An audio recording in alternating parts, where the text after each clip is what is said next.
माननीय सभापति महोदय, मध्य प्रदेश में प्रतिवर्ष 4 लाख मीट्रिक टन से अधिक बासमती चावल का उत्पादन होता है।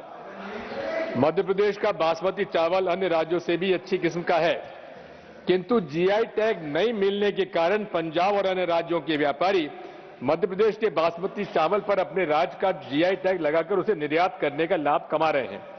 इससे मध्य प्रदेश के किसानों का हक से वंचित किया जा रहा है और उन्हें अपने द्वारा उत्पादित बासमती चावल का उचित मूल्य नहीं मिल पा रहा है।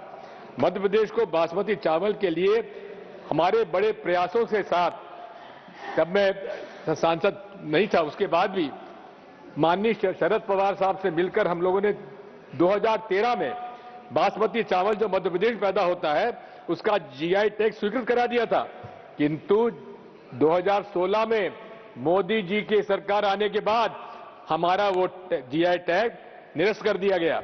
यदि मध्य प्रदेश को जीआई टैग मिल जाता है तो मध्य प्रदेश से 40% बासमती चावल का निर्यात किया जा सकता है। वर्तमान में उत्तर प्रदेश के आसपास अलग अलग उत्पादों के लिए 77 जीआई टैग हैं। उसे प्रधानमंत्री जी के निर्देश पर एक ही दिन में 21 जीआई टैग प्रदान किए गए, लेकिन मध्य प्रदेश का जीआई टैग नहीं लग दिया गया। मध्य प्रदेश के मामले में सरकार और एपीडा निष्क्रिय है।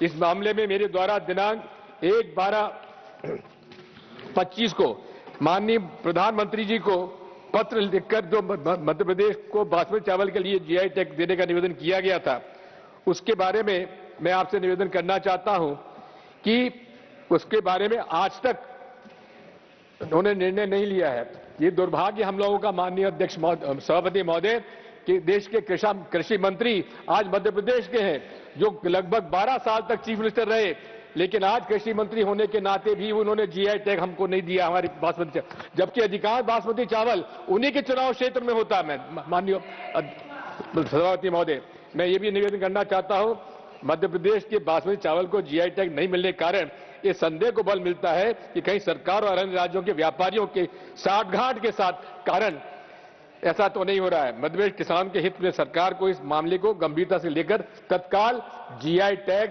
बासमती चावल मध्य प्रदेश को देना चाहिए। यह भी हमारा माननीय सभापति महोदय, ये दुर्भाग्य है कि हमारा जो ट्रेड एग्रीमेंट हुआ है यूएस के साथ, उसमें अमेरिका का एग्रीकल्चर मिनिस्टर तो यह बात कह रहा है, लेकिन हमारा भारत का कृषि मंत्री इस मामले में चुप है। वो स्पष्टीकरण देना चाहिए कि आखिर जो नया यूएस इंडिया का साथ समझौता हुआ है उसमें कृषि हमारे उत्पादकों के साथ, किसानों के साथ कोई अन्याय तो नहीं होगा। बहुत बहुत धन्यवाद माननीय।